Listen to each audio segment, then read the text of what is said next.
Hello everyone. In this video, we are going to learn about throttle time.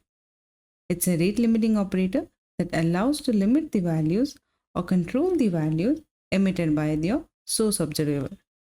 Let's try to understand how it works.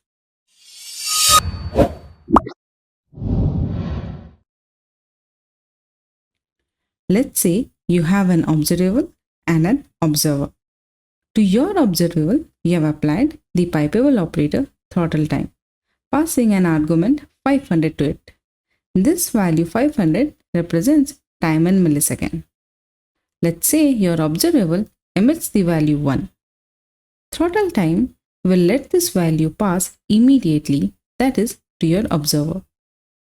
And after this, throttle time will enable a timer of 500 milliseconds, which is based on the passed argument. Here we passed 500, so the timer is enabled for 500 milliseconds. During this duration, any values emitted by the source observable will be ignored. Let's say your observable emitted the next value approximately around after 100 milliseconds. Since timer is still active, this value will be ignored. Let's assume another value 3 was emitted after an additional 200 milliseconds. Still, the timer is active, so this value 2 will be ignored. Now let's assume that 500 milliseconds has been passed. Thus, timer will be disabled and now throttle time will allow the next value to pass through. Let's say that the value 4 was emitted by your observable. This value will be allowed by throttle time operator, reaching your observer.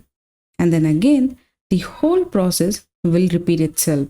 It will then again start a timer of 500 milliseconds, ignoring any values that will be passed through during this duration, and only allowing the next value when 500 milliseconds has been passed.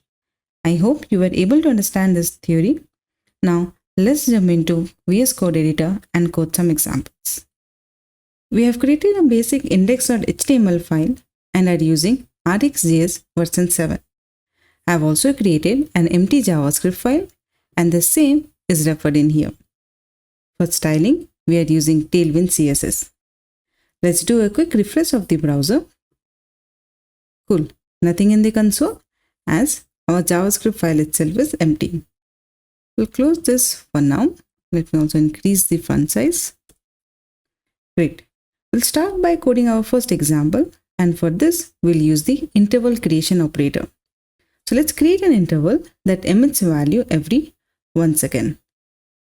First, we'll start by importing the necessary methods, that is interval as well as throttle time, because that's what we are trying to learn in this video from RxJS library. Please do note, we are using RxJS version 7, so we don't need to import from RxJS.operator, rather can import it directly. So please check the version that you are using and how to import in that version. Next, let's create our observable. We'll name it as timer followed by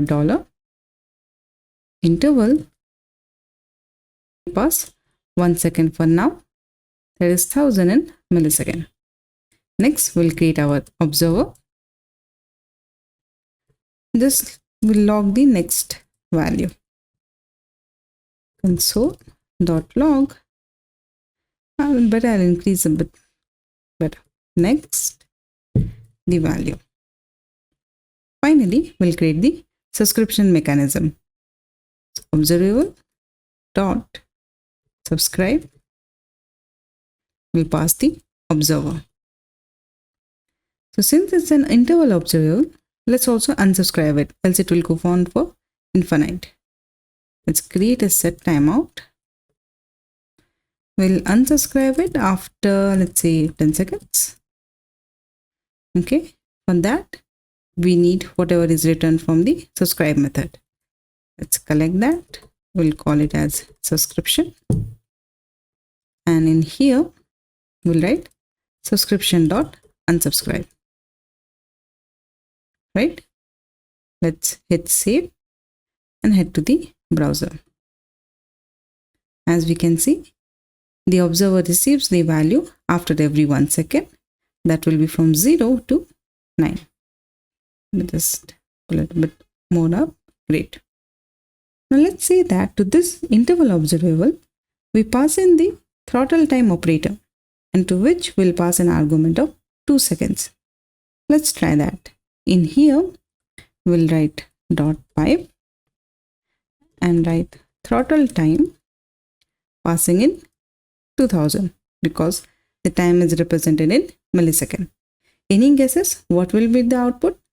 I would suggest pausing this video and try to guess the output. Pen and paper works the best. Let's hit save and see it in the browser. Okay, so we have 0, 3, 6 and 9.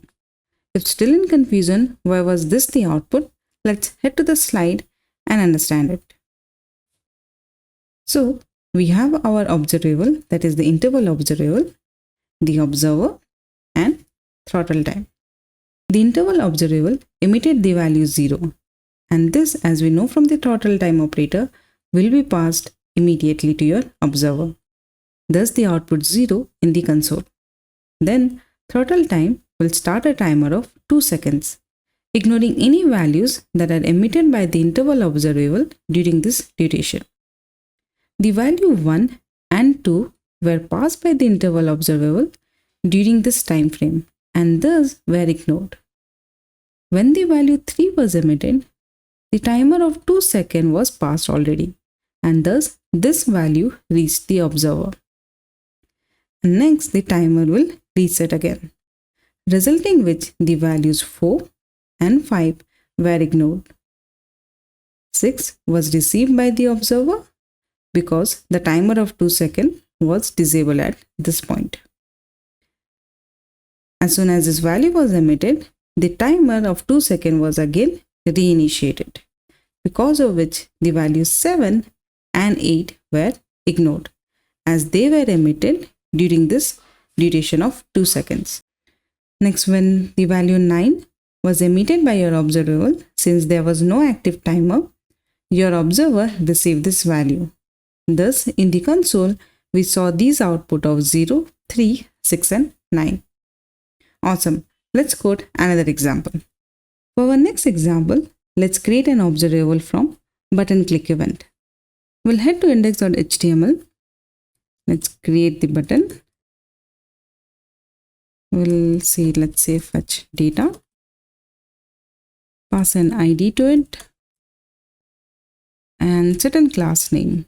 Now this is basically just for styling, required for Tailwind CSS. Hit save. Awesome. We have our button in here. We can close this for now.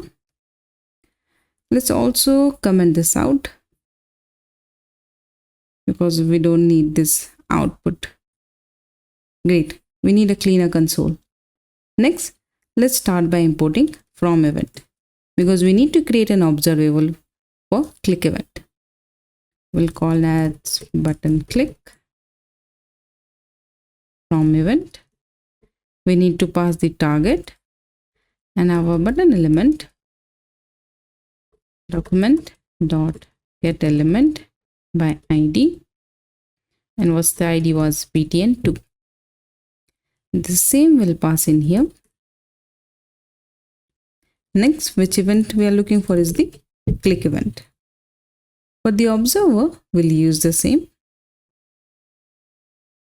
Great. Next, we'll create the subscription mechanism. So observable dot subscribe, passing in the observer. Hit save. Okay, this one. Cool. Hit save now. Head to the browser. If I now click on fetch data, we can see the next notification. Now I don't need this entire event object, right? It's of no value for me. Let's have some cleaner one. We'll use map operator for that. You can use map too, better. And in here, we'll use dot pipe map to, let's say, clicked. hit save.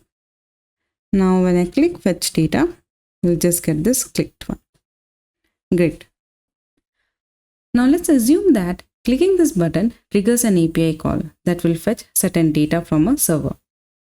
Now a user can click on this button almost immediately, right? As you can see, I'm having right now around 26 or 28 click events. Now we don't want our handler to be invoked so repeatedly. You can assume making so many calls to the server will be quite overwhelming and it will degrade the application performance. To help us reduce this number of API calls, we'll use throttleTime. So we'll use our throttleTime. Now I don't need map2 anymore. What I'll do is, because ideally I don't need the value, right? I'll just omit it here. Do certain cleanup. And here we'll just write fetching data from server.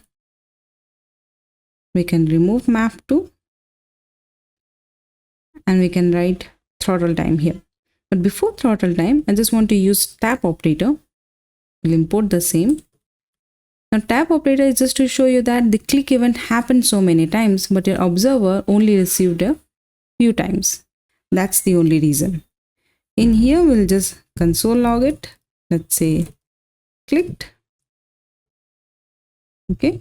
And next we'll use throttleTime. Let's say for now we'll pass in 1 second. Okay. Hit save.